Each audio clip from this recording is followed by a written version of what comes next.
काफ़ी सारे लोगों का सवाल आ रहा है grow total market index fund में इन्वेस्ट करें या नहीं करें। इसके बारे में मैंने एक वीडियो बनाया था लॉन्च होने से पहले ही, एनएफओ आने से पहले ही बनाया था मैंने, जब ऐसी बातें चल रही थी कि ग्रो ऐसा कुछ फंड लॉन्च होने वाला है।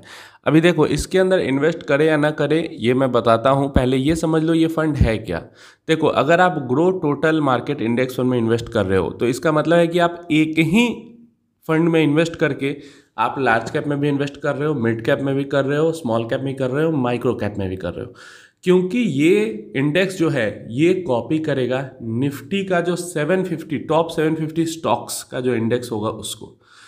Large cap 100, mid cap 150, small cap 250, micro cap 250, top 750 stocks के अंदर ये इन्वेस्टमेंट करेगा। तो अब उम्मीद है आपको समझ में आ गया होगा कि इन्वेस्ट करना चाहिए या नहीं करना चाहिए। मैं कहता हूँ इन्वेस्ट नहीं करना चाहिए। अब आप बोलोगे क्यों नहीं करना चाहिए, मैं कहता हूँ क्यों करना चाहिए। इन्वेस्टमेंट नहीं करने का कोई रीज़न नहीं होता, इन्वेस्टमेंट करने का रीज़न होता है। अगर मैं किसी म्यूचुअल फंड स्कीम के अंदर इन्वेस्ट नहीं कर रहा हूँ, हज़ारों म्यूचुअल फंड स्कीम है, सबके अंदर थोड़ी ना इन्वेस्ट करूँगा, नहीं करूँगा किसी के अंदर इन्वेस्ट। लेकिन आप अगर किसी म्यूचुअल फंड के अंदर स्कीम के अंदर इन्वेस्ट कर रहे हो तो आपके पास ये रीज़न होना चाहिए कि उसके अंदर आप क्यों इन्वेस्ट कर रहे हो। अगर हम इस इंडेक्स फंड का रीज़न ढूंढने जाए कि हम क्यों इसके अंदर इन्वेस्ट कर रहे हैं, तो कोई रीज़न नहीं इसके अंदर इन्वेस्ट करने का। क्योंकि अगर मुझे स्टेबिलिटी के लिए इन्वेस्ट करना है, 5 से 7 साल के लिए इन्वेस्ट करना है, मेरे पास ढेरों ऑप्शन पहले से बचे हुए। लार्ज कैप है, लार्जर मिड कैप है, फ्लेक्सी कैप है, कॉन्ट्रा वैल्यू, 50 फंड भरे पड़े हैं।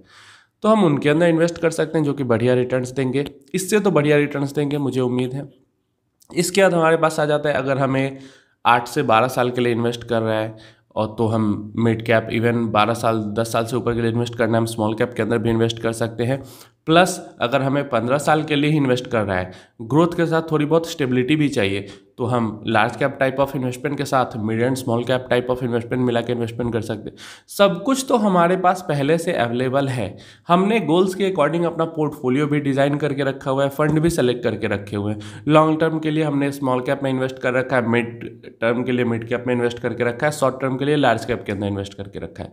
तो इस फंड के अंदर हम इन्वेस्ट क्यों करेंगे? अगर हम खुद से इन्वेस्टमेंट करते हैं तो हम अपना large cap, mid cap and small cap timing और होल्डिंग पीरियड के अकॉर्डिंग उसका एक्सपोजर अपने अकॉर्डिंग हम चेंज कर सकते हैं। लंबे टाइम के लिए होल्ड करना है, स्मॉल कैप में ज़्यादा दे देंगे exposure, mid cap large cap में कम दे देंगे। अगर कम समय के लिए करना है तो स्मॉल कैप में कम देंगे, मिड लार्ज में ज़्यादा दे देंगे। लेकिन जब हम इंडेक्स फंड पे सब कुछ छोड़ दे रहे हैं तो मेरा तो कुछ वहाँ पे लगेगा ही नहीं। वो सब जैसे वो चाहे, जैसा वो इंडेक्स होगा उसके अकॉर्डिंग उसके अंदर इन्वेस्टमेंट जाएगा।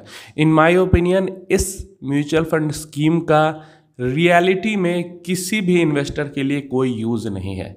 वो बस लॉन्च कर रहे हैं क्योंकि ऐसा कोई इंडेक्स मार्केट में पहले से नहीं है, तो चलो एक नई चीज़, एक एसओपी हो गया कि ये चीज़ हम लेकर आए हैं, बस इससे ज़्यादा कुछ नहीं है। मैं इन्वेस्ट ना करूँगा कभी इसमें, ना किसी को कहूँगा कि इसमें इन्वेस्ट करो, क्योंकि इन्वेस्टमेंट तभी किसी भी प्रोडक्ट के अंदर हम करेंगे जब उसके अंदर से हमें फ़ायदा दिखे, फ़ायदा मिले।